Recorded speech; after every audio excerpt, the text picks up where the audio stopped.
technical timeout until the computer is in sync. That's right.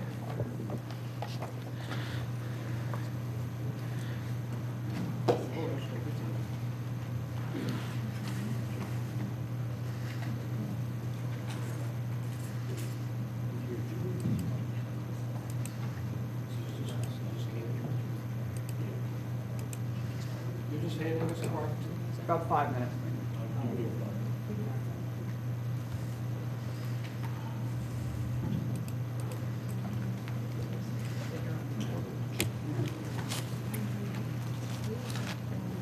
Three minutes? Does that do it?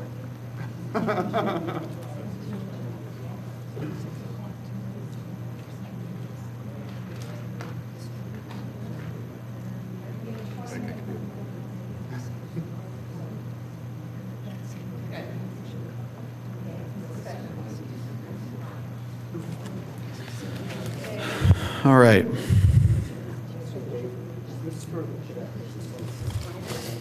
All set? All set. Thanks. Good evening. I'm Chris Kowalski, representing Villanova University. I'm going to go through an overview of the project we're proposing, and I have Karen McManuels and Nick Cornelia here as well to go deeper into any questions or details that you might have. Villanova's before you today to propose an expansion of covered area in Bartley Hall. Bartley Hall is right at the entrance to campus on Ithan Avenue. It faces Ithan Avenue. It's right at the main driveway. It's a building that was constructed in 1958 and expanded and renovated in 2002. It's primarily the home of the business school, but it also hosts classes for programs and disciplines from all across campus. When it was expanded, it really became a showpiece for the university. It's got modern classrooms, a print center, a virtual trading floor, lots of the kinds of academic and advising resources that our students are looking for. And what we're looking to do with this particular project is to create a little bit more space in our flexible open seating area adjacent to the cafeteria. As you'll see in some of the pictures, we're not enlarging the building footprint. We're just looking to enclose area that is already covered, sort of a porch or patio as you're coming up to this side entrance. We'd also like to reconfigure that side entrance to recognize the fact that it has become more of a main entrance for the building. One of the more recent additions to campus was Driscoll Hall, which is the new home of our College of Nursing. That's also very close to the main entrance to campus. And while they have slightly newer classrooms and lots of amenities, they don't have a lot of gathering space, a lot of the resources that Bartley has. And so we find that some of the traffic from the nursing school comes over and uses that big open former cafeteria. Not former cafeteria, but open, flexible space as a place to study and work. And that's really an interesting evolution we've seen since we designed the building. Way back when it was a College of Commerce and Finance, Bartley Hall was known as the gathering place to study, play cards, eat, things like that. And when the building was renovated, we designed the cafeteria, the seating space, as an extension of that use. However, what we've seen over the past 10 or so years is that students certainly still use that to eat and drink, but they use it really more for collaborative and team-based learning. All hours of the day and night, they're there working on projects together. And what was originally envisioned as a cafeteria really doesn't work when you're trying to pull those groups together. The space can't be used efficiently and really can't be maximized. So we want to reconfigure it so that it's a little bit more modular, has different style seating. It can foster that sort of group dynamic and also allow us to use the space slightly differently. We don't really have a big space to have prominent lectures. We'd like to use this for that as well as other events, both within the college and for the campus community. So this project will allow us to address that again while taking a look at that entrance. The entrance that I'm talking about is right next to the guard booth. If you pull into campus, you pull up to the guard booth, Bartley Hall will be on your left. And this entrance was created in a renovation in 2002. when we did that, we acknowledged that the front door to the building really wasn't being used at that time a whole lot. That's the door that faces Ithan Avenue and faces the athletic complex. And we created the main door, the entryway to the campus facing the quad, facing Sheehan and Sullivan, sort of at the end of that beautiful brick path, and it's still a heavily used entrance. However, with the addition of Driscoll Hall and the slight reconfiguration of the pedestrian pathways of campus, plus our shuttle system, which has a stop right there at the main entrance at the guard booth, that entrance is getting a whole lot more use. So we want to be able to improve the way it looks, especially since it's now a front door and the first thing people see when they arrive on the campus. But also as a way to do that, as a side benefit, we'll be able to segment the space inside a little bit better as well. Put up some walls and partitions and really help to segregate events, student use, and then also allow the traffic to move through and not interrupt them at the same time. So again, we're enclosing space within the existing building footprint and expanding and reconfiguring the adjacent outdoor space. We're increasing the indoor seating area by 1,140 square feet, or 25%, and we're increasing the outdoor seating area by 1,235 square feet, or 39%. This is not a new use. This is an existing of the current use. Currently, there's no stormwater management in this area at all. The water just runs off.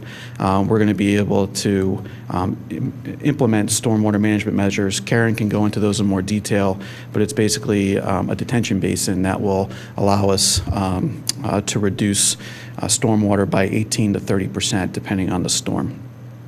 We're removing 2 trees, and 2 trees are required to be replaced. We're actually replacing 4. And again, no increase to students, faculty, or staff. This is just trying to use our space to better serve and meet the needs of our campus community. So I know many of you are familiar with the space, but here we are. This is Bartley Hall, this blue building right here at the main entrance to campus. And the area in question is outlined in that rectangle. This is looking across the main driveway at the space. Under the words Bartley Hall, I'll show you a different picture, but that's recessed. Those doors are recessed under there, and that's the space that we're talking about. You get a better sense from the side here. The columns for the building are there. Those would represent the outer limit of what we're proposing to enclose. It's already outdoor seating outside, and we'd be enclosing that. This is what the current layout of the building is. This is the food servery area. This area will not increase in size or scope. And this is how the seating is configured. It's not nearly this neat. It doesn't look like this at all. It's very disheveled. And this is a representation of how the building looks right now. Above this area is classroom space, but below it is this open 1-story patio. And this is what we're proposing to have it look like. So you can see the outline of the former building right here, former edge of the building, and then the enclosure right here with a slightly enlarged patio area. This area over here would be covered by a canopy, which would have a sprinkler system, and this area here would have an open trellis. Looking at this from the public safety guard booth right there at the main entrance, this is looking back at the door, turning it into a more appropriate entrance for this building and a more welcoming site as you enter campus. And this is an example of how we'd be able to reconfigure the room. So the seating here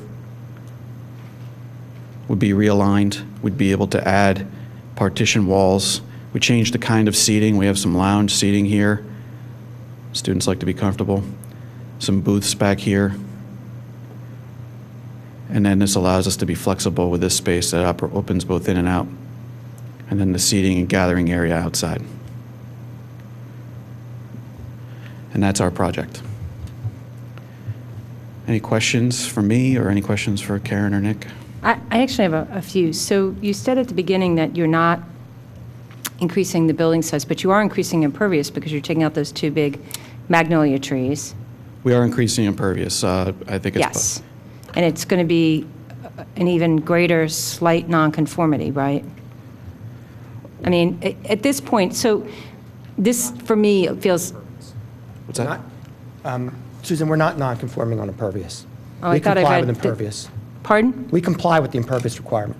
Okay. I thought I read there was a slight No, no. nonconformity that, No, oh, there- maybe no. that was the setback. Yeah. Neither here nor Yeah, there. it's the setback, because the front yard setback, the building was built in 1958, Right. when the setback was only 75 feet. So the only thing I'm kind of struggling to understand about the project is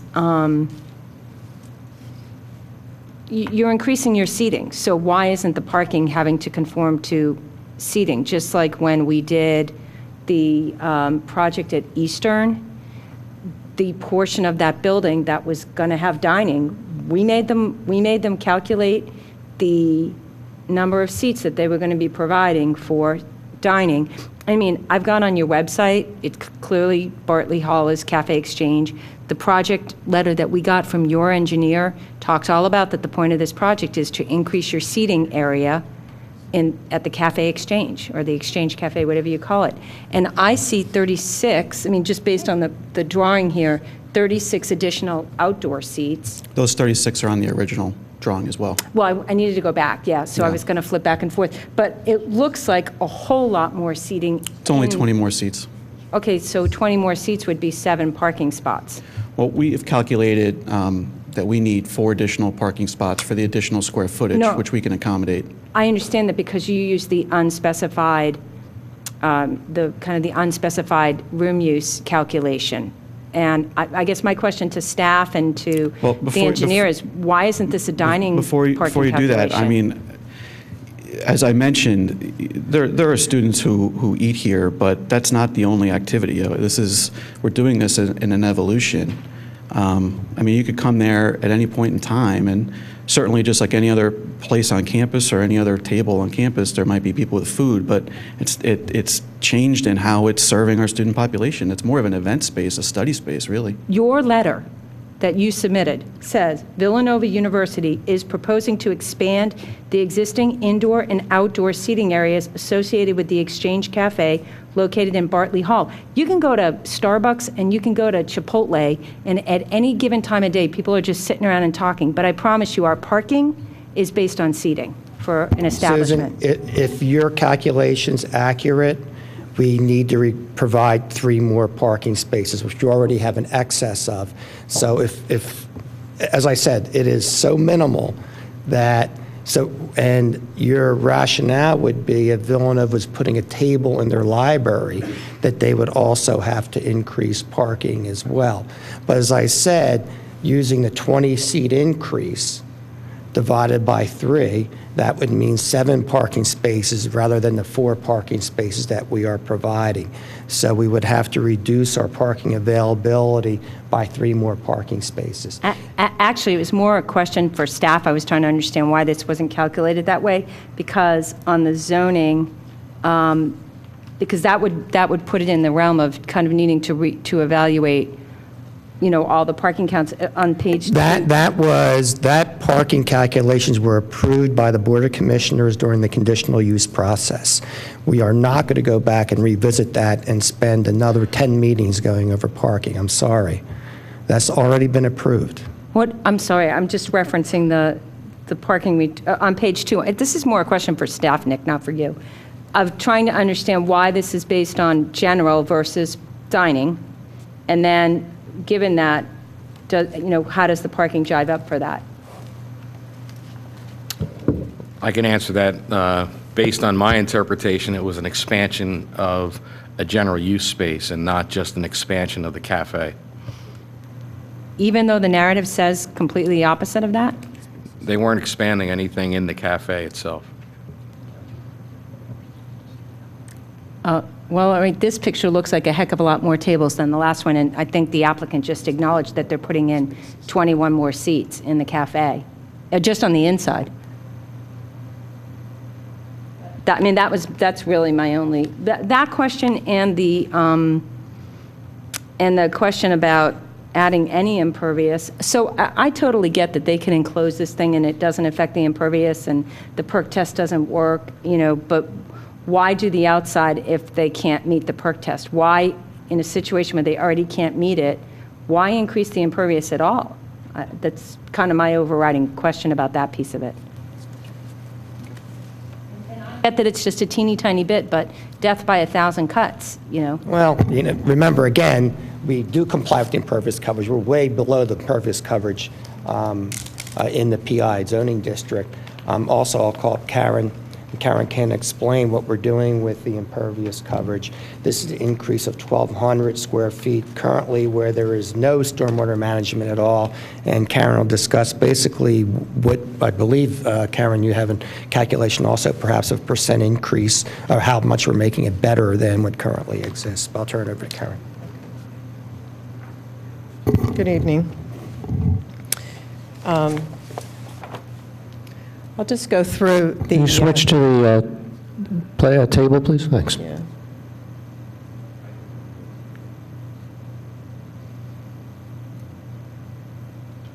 Okay.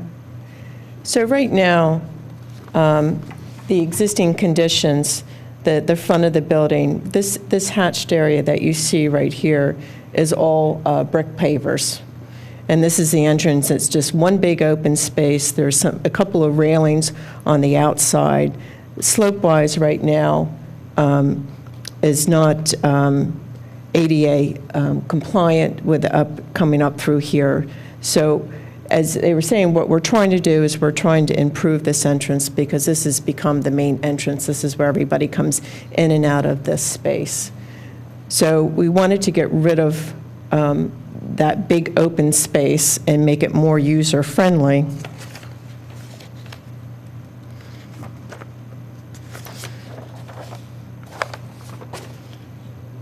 So as you can see with the entrance here, we're adding stairs in for people to come up the stairs, and then we're adding an ADA compliant ramp that can come up.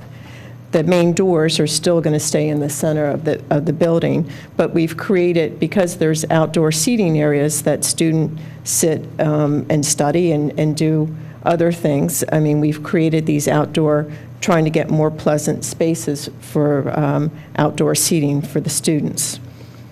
So we have increased the impervious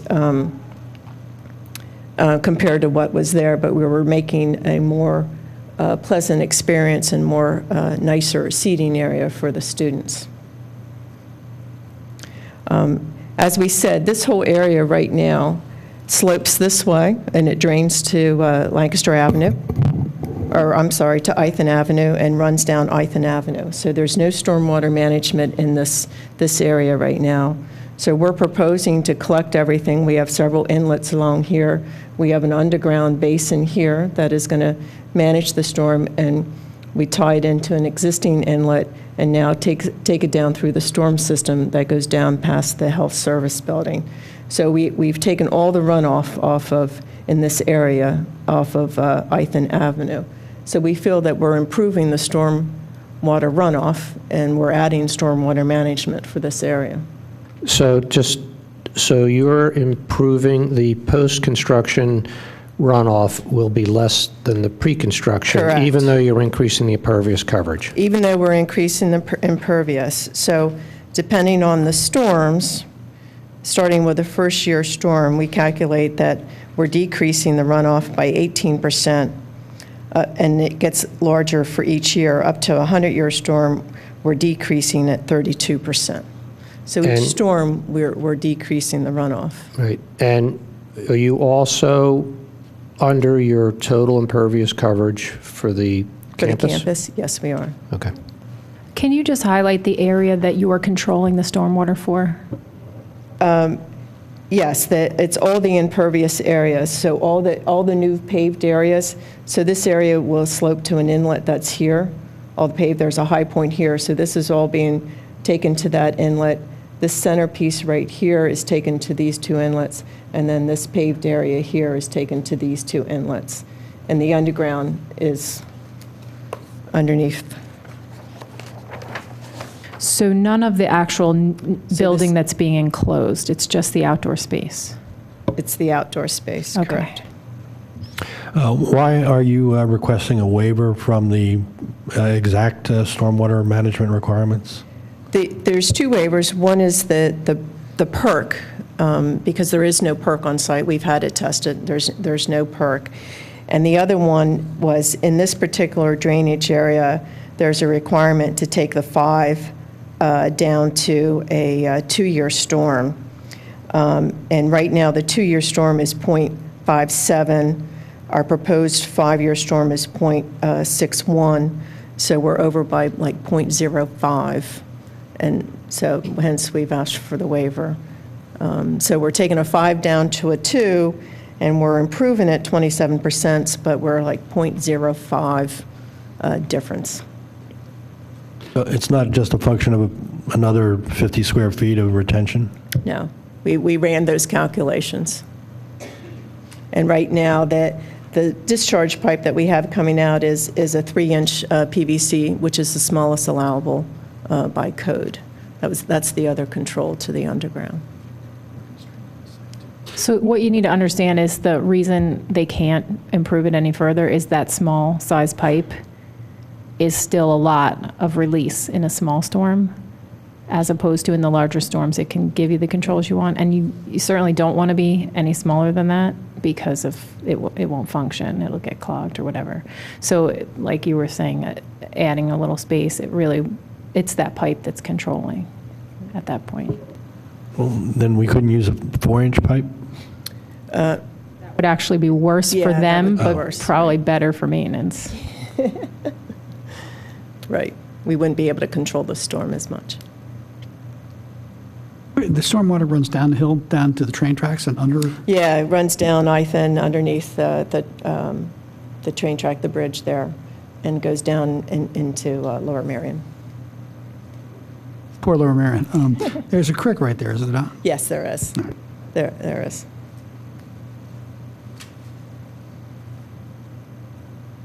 Is there any, I want to take public comment right now. Is there any public comment?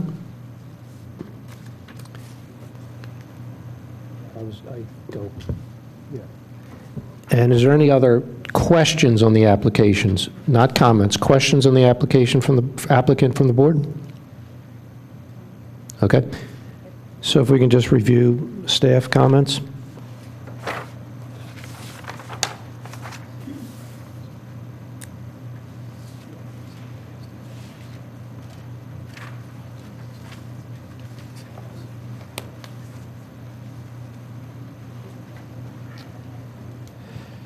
So, any comments on the waivers from staff?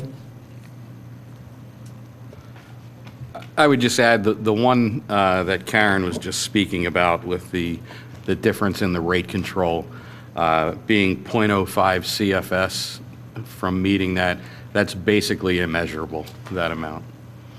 That was kind of my impression, but it's good to hear it from someone more knowledgeable.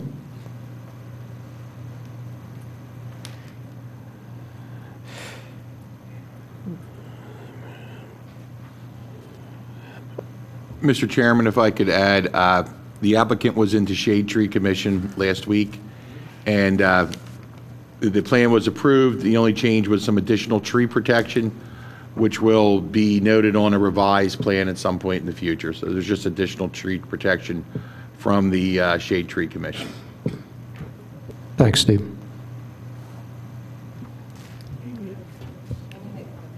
Yeah, just the only thing on the zoning issue was Roger had mentioned in number 5, the parking requirement table differs, and that table says 5133.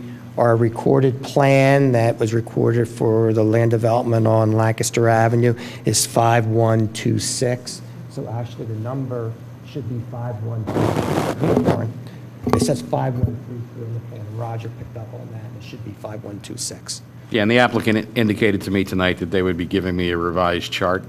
And I spoke quickly with Mr. Kachansky here, and we're going to take the approach that it's an increase in seats, so it's an increase in parking, which you could designate 7 parking spaces instead of 4 that you were previously going to designate. And just before Amy, I know Amy and Karen have spoken, and I think they've resolved the issues, I believe, that Amy raises, but I'll let Amy go. Mine aren't actually related to the waivers. The only thing that I would need to mention on the waivers is that I didn't feel a need there for a traffic impact study. And Karen and I had discussed the ADA, and we've come up with what we think will be a good plan for that. Okay, great. Any other staff comments, concerns? All right, it's up to us, guys and gals. Just want to clarify, is the applicant agreeing to what Roger and Kevin just discussed, that they are going to convert the parking to 7? Yes. Okay. And they're going to designate other spots. And then Amy, the change that you were recommending with the movement of the ramp, did the applicant, I don't know if the applicant agreed to that change? Okay. They've discussed it. I know they've discussed it and came up with the proper location, I believe. Okay, great. I also think Amy's comments addressed something about a more of a four-way stop sign setup that isn't there now, or to deal with the higher foot traffic? And is that resolved? We actually moved the ramp away from that intersection and more to the west to allow for handicap, for wheelchair accessibility. So it eliminates that. And I believe you have a two-stop control right there coming out of the driveway and then coming from the gatehouse. We have a stop sign going in and a speed bump coming out. Okay. So I'm satisfied. Any other questions or comments from the board? Yeah, I agree with Amy that the traffic impact study would be Right. unnecessary. Does anybody on the board have any other concerns? It seems like most of them have been addressed to everybody's mostly satisfaction. I So- just thought I'd throw in there that if we had revised our stormwater ordinance as we talked about way back, I don't know, a year or 2 years ago, that they would be required to provide more storage because they'd be considering that area as meadow for 25%, I think. So that's something we should probably revisit in the new year. Please bring it up in new business, and we will. One straight comment, Steve. Roger said that in terms of approval, he'd either have the charts and everything in hand or conditional approval with the applicant complying with the guidance of staff, I guess. So I'm more leaning toward the latter than the former. So that we're saying that condition upon resolution of the comments with staff, is that how you want to word it? Sounds good. You want to just make the rest of the motion then? I guess I just sort of did. So I'm making a motion to approve this plan, which also goes past the preliminary and final. It's just a single approval because it's such a small change, and conditioned on full compliance with comments, guidance, et cetera, from staff. Second. All in favor? Aye. Aye. Opposed? Motion carries.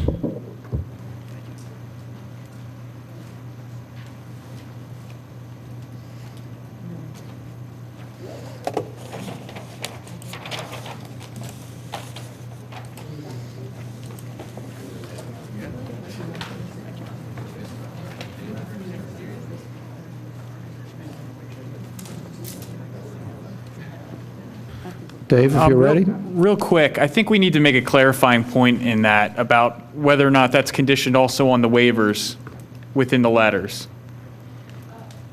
Because we didn't mention. We don't have any problem with the waivers, so we didn't mention it, but we're recommending as written up in the Okay. review letters that the waivers be granted.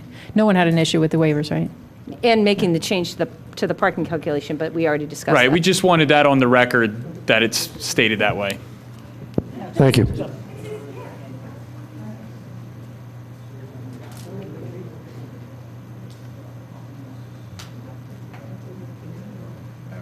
Okay, not on the agenda, but Dave Falcone is here on behalf of Penn Medicine and would like to chat with us for a few moments. Just a couple of minutes. At the last meeting, we had promised that we would come back before Doug left and bring him a parking study. So Jim Markham with Pannoni did that. He studied our existing facilities and just very quickly would go over what he found.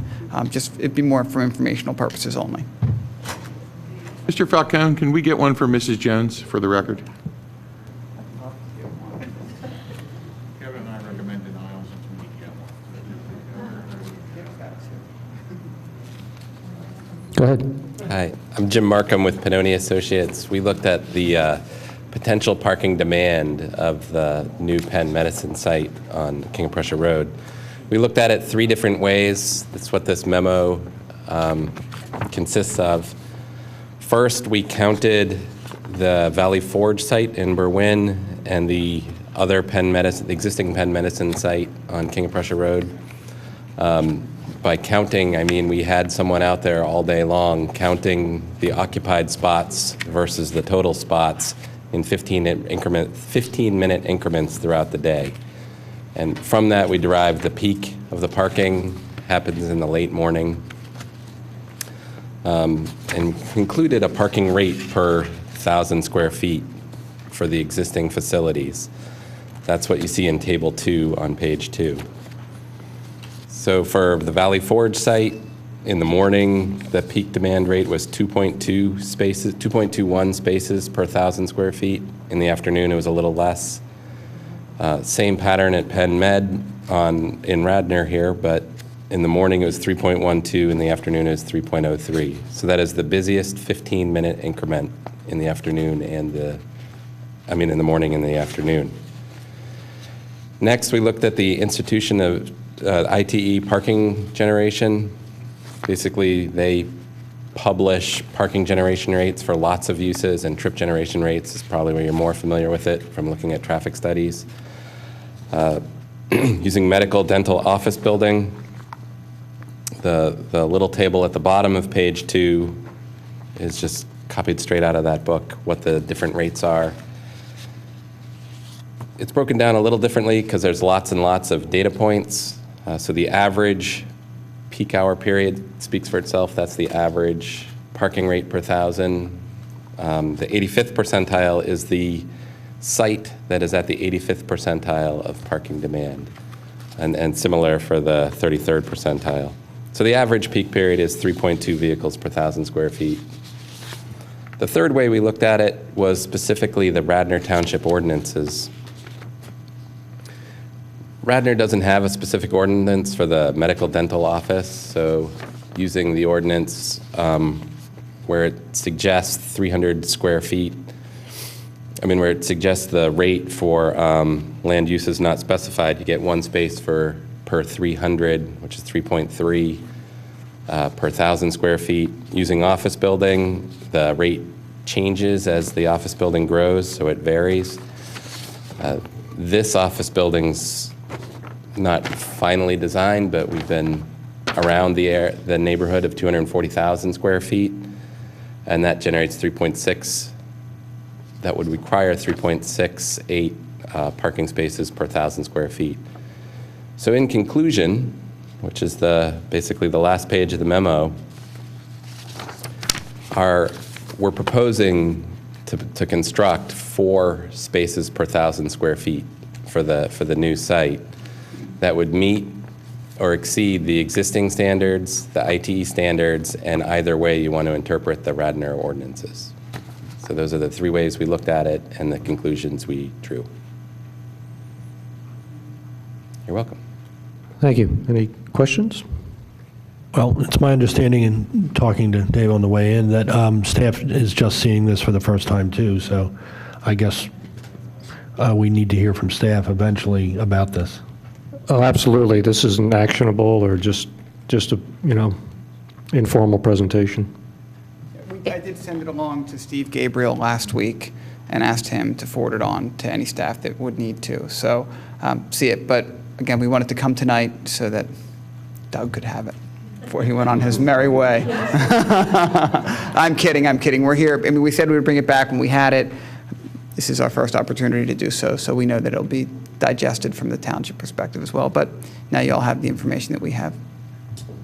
Great. All righty. When Thanks. do you expect to come in with plans?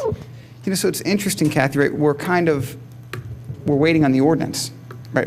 This plan has to be under the new ordinance. So once we're in a position where we can utilize that, then we'll be in a position to submit the plan. But we want to try and get as much into the township, have you guys involved as early as we can, which is kind of why we've been participating to this point, so that when the ordinance does hit, we'll be able to get going quickly.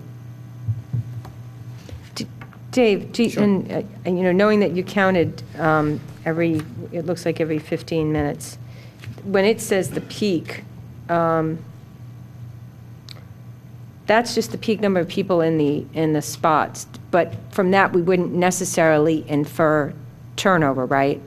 Turnover time might actually be at a different time of day. Right, so this was just for parking. We will do a traffic analysis as Right, well. But we okay. wanted to just get at parking because the way we looked at it was traffic generation would be more towards meeting traffic neutrality, which we knew we would have to do.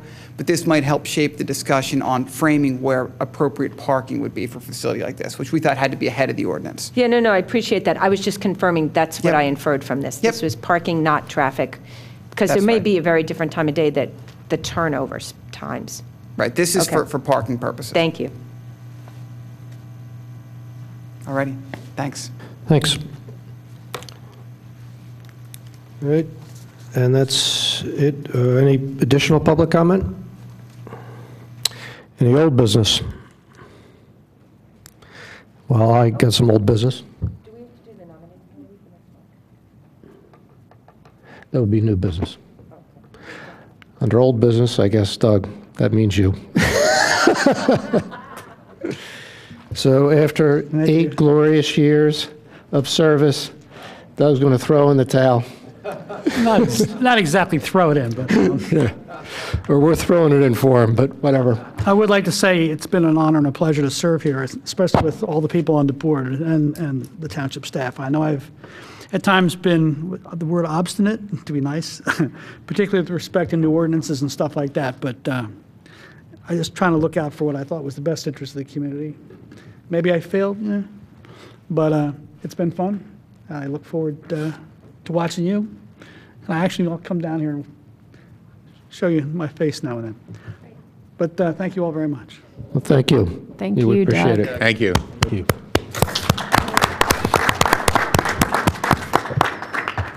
And we have cake, because we have to celebrate. We have to fet your 8 years. Under new business?